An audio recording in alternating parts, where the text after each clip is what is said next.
Hey everyone, welcome to a bonus spooky season episode of the Film Bros Championship Podcast. I am Tim, and with me is my co-host Patrick. How you doing, buddy? Spooky season! It has begun! It's the most wonderful time of the year, Tim. Isn't it? So, Patrick and I have a tradition where every October, for the whole month, we get together one time out of that weekend, whether it's Friday, Saturday, whatever, and he has a pick, I have a pick. Sometimes we have themes, sometimes we don't have themes, but whatever.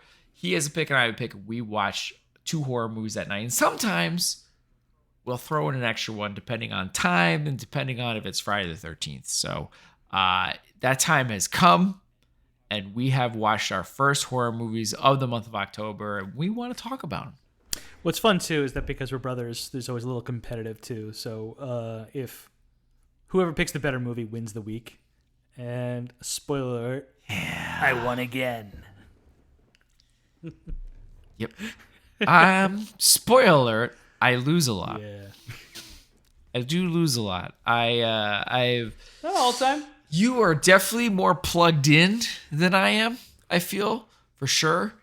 And then I'm also I'm always paranoid of what horror movies you have seen and not seen. So I don't know. I'm making a lot of excuses, but I lose a lot. You've also had some great all-time hits, Tim. You got me to watch The Innkeepers, which is a great movie. That was really fun. Thank you. I have my moments, but they're definitely more missed than hit. So yeah.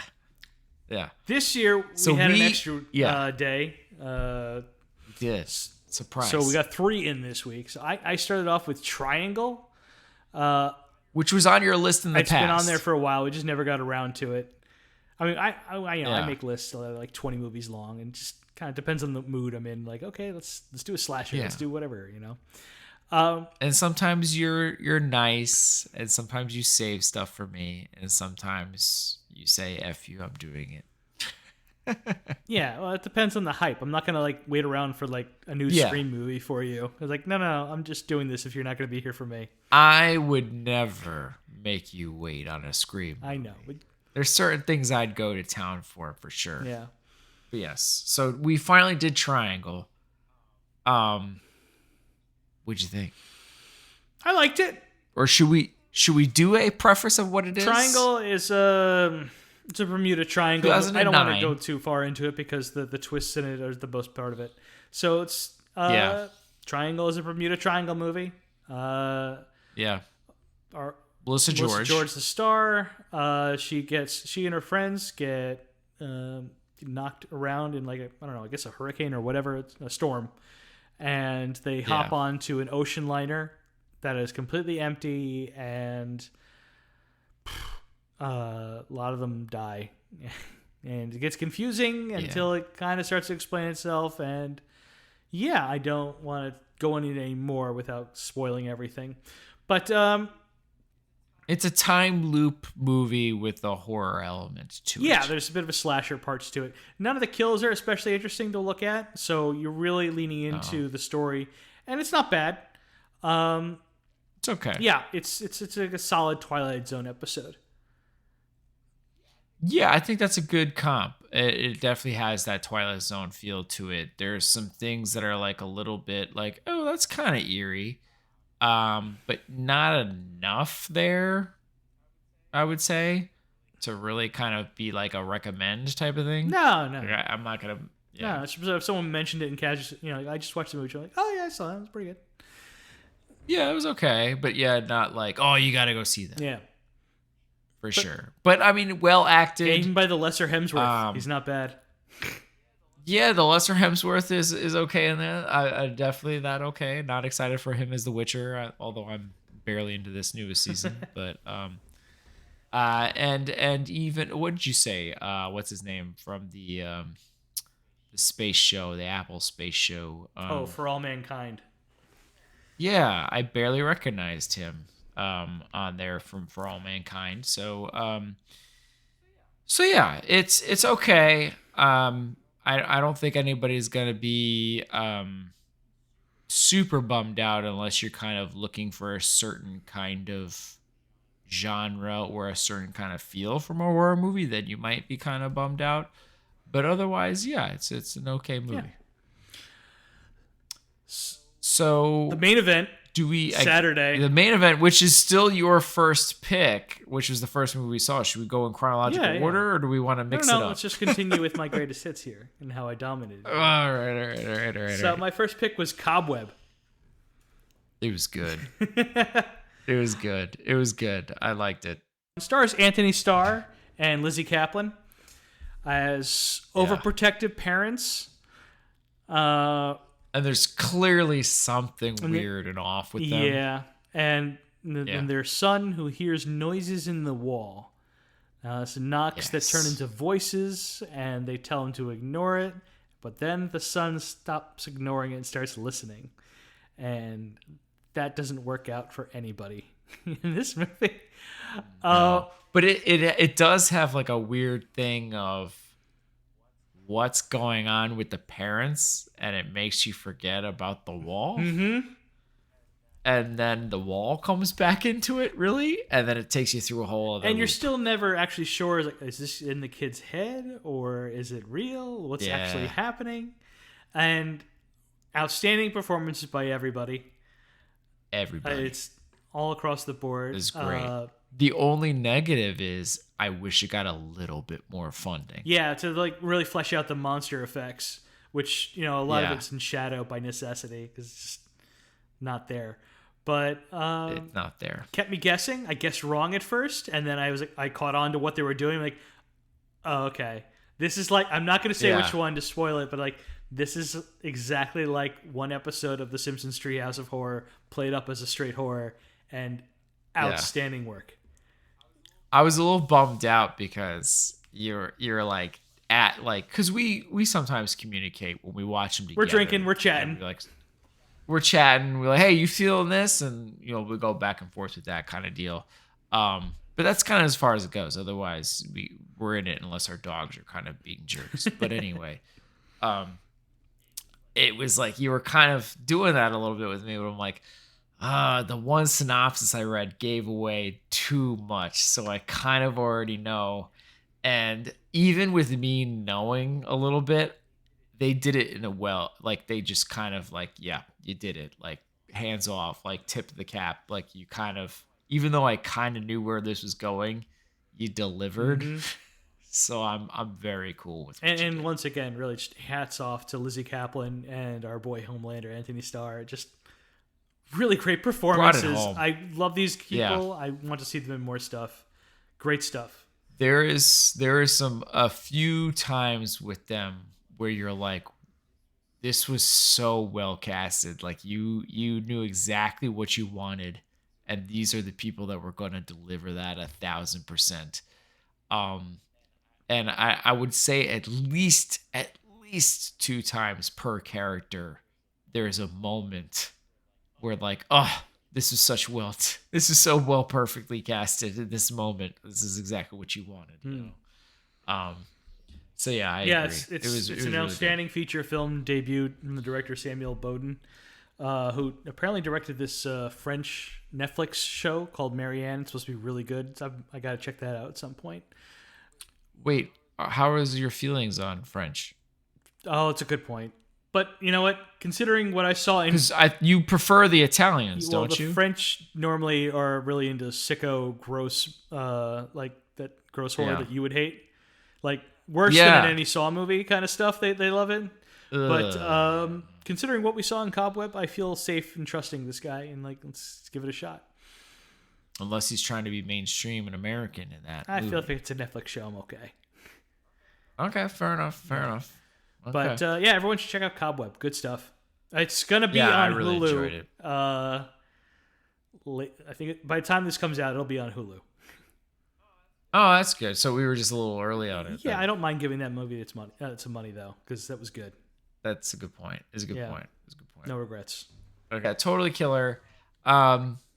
It is I mean, what is the? I mean, I guess it's horror comedy. No, it's all right. It's a comedy horror. But it's slasher comedy. I know, but it's like a comedy horror, but in a teen light almost. I guess like the best version you could be, I feel like, of this kind of thing is Happy Death Day. Well, that's right? Yeah, the gold standard. But there's worse. Yeah, exactly. But there's worse versions of that. I know some people really liked. What's the body switch one? Oh, darn it! I forget the name of it now. Should have been more prepared, right? But go on. We didn't care for it. Did not care for it. Some people really liked it. I did not care for it. So anyway, Freaky. Yeah, didn't care for it. Neither did I. And I feel like that's the worst kind of version you could have of this kind of a movie. But it's that kind of a movie. It just came out the weekend we saw it. And it's not bad. No, there's some, but it doesn't. There's some jokes that really land. I appreciate some of the 80s jokes. Like some of them are just like so tired and hacky. Like, but some of them are like, oh, good. I'm glad you're recognizing the casual racism of the 80s and doing it away for laughs. Yes. Like, oh wow, this is. Or the drinking or whatever with it. Like, yeah. I think there was some saving kind of graces of it. What's her name? That was in Mad Men and Kiernan Shipka. Sabrina the Teenage Kiernan Witch. Shipka's good. Yeah. she's a good actress. She's really good, and I think if this movie benefits by how well casted she was in this movie, because I think she pulls off a lot of it, and I think she saves a lot of this movie, to be honest. Yeah. And I think it could have been a lot worse if it wasn't for her. Otherwise, it's like Hot Tub Time Machine meets horror movie kind of deal, and it's not as creative and clever with it, and it's not bad. Again, I was more angry by Freaky. I was not angry by this movie. It's just kind of like, yeah, not something I'm going to revisit. Not something I'm probably going to recommend. But I wasn't angry while watching. I didn't waste my time. No hate watching. The slasher elements were fine. Nothing spectacular. And there's nothing creative or anything with it. There's some good jokes, and I especially like the bit with the DNA. Oh wait, that technology has not been invented yet. That can't help me. That was good, and I think too, again, helped by how well casted the movie was. Yeah, I mean, like Randall Park as the town sheriff. As the sheriff, yeah, exactly. Julie Bowen is the mom. Julie Bowen is the mom. I mean, you still kind of called it pretty. I mean, well, point. Like you were like, yeah, this is it. I figured out the killer. Yeah. And they laid it on a little too thick with that one. But yeah, so I don't know. Like it's not, you know what? Hey, if you're like wanting kind of light spookiness, horror-ish type of thing, but you're going to bed type of deal, like I think this is a solid throw on. No doubt. It's not bad. But once again, Tim, I win the week. So I'm up 1-0 on you. Better luck to you next week. I know. I wish you good fortune in the wars to come. I have a list, and I don't feel confident at all. But to be fair, even the random few times I win, I don't feel confident in those weeks going in that I'm going to win. So no matter what, I feel like I have a loser mentality going into it. So way to be. I'm hoping for the best. I try my tactics differently every year. And I feel like I'm like a really frustrated fantasy sports player at this point. Like I keep doing this research and trying different ways of doing it. It doesn't work out in the long end anyway. Yeah, it's always an interesting look for you when you pick a movie that I've never heard of. Like, uh-oh. I know. I don't know which way that could go. Like it literally is the this could be really good or really, really bad. Because if he's never heard of it, then who knows, right? And I'm leaning towards the few movies I told you about. I'm leaning towards the one you've never heard of because I just kind of like the aesthetic and feel I'm seeing from it. But I'm really concerned you've never heard of it. So I might be completely psyched out. So this is another game time decision. Oh, we'll find out next week. Yeah. Do you have an idea? What are you thinking? You don't have to tell me what it is, but what do you think you know? For me? Yeah. No, I don't know yet. I'll get because it was pretty game time decision for both of us this time, but sometimes we know pretty early on. So yeah, no, I got a list, but I don't want to spoil. I don't mind renting movies and paying for stuff that's something you want to avoid. It's like I'm cheap. Yeah, so I'll throw on the $6 rental to watch something quality, something that's more recent too. Right. Fair enough. Well, all right, quick mini-sode type of deal. We'll try to keep up with our watching and kind of put them up. I think on the end of the week on Fridays type of deal. This is what we watched, and so you'll find out the following week what we watched and that kind of deal. So I think it'll be fun. Yeah. Anything to add? Spooky season. All right. That is it for us. Please show your support for the podcast by leaving a review on Spotify, Apple Podcasts, Google Play Music, or wherever you happen to listen to the show. Also, sharing is caring. Be sure to follow us on social media to get the latest show updates, so you can contact us by emailing at filmbrochamp@gmail.com or find us by searching for the hashtag filmbrochamp. Thank you for listening to this episode of the Film Bro Champ podcast. Peace out, everyone.